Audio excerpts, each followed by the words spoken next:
আজকে আমরা প্লেট কাটতেছি, দেখেন 400 বাই 300 প্লেটের সাইজ। আর এই দেখেন এটা হচ্ছে কাটিং, 3 mm से कटिंग करना है, 3 mm এই डिस्क से कटिंग करेंगे। কাটিং ডিস্কের থিকনেস হয়েছে 3 mm।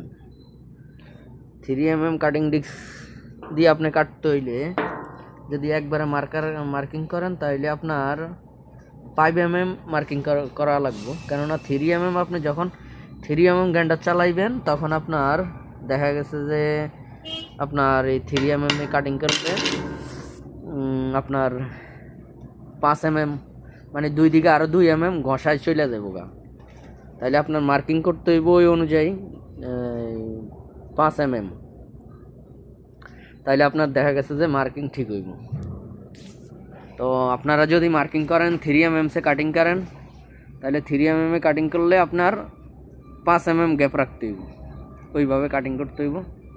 তো আশা করি আপনারা বুঝছেন। আর আমরা আজকে প্লেট কাটতেছি, এই প্লেটগুলো 400 বাই 300।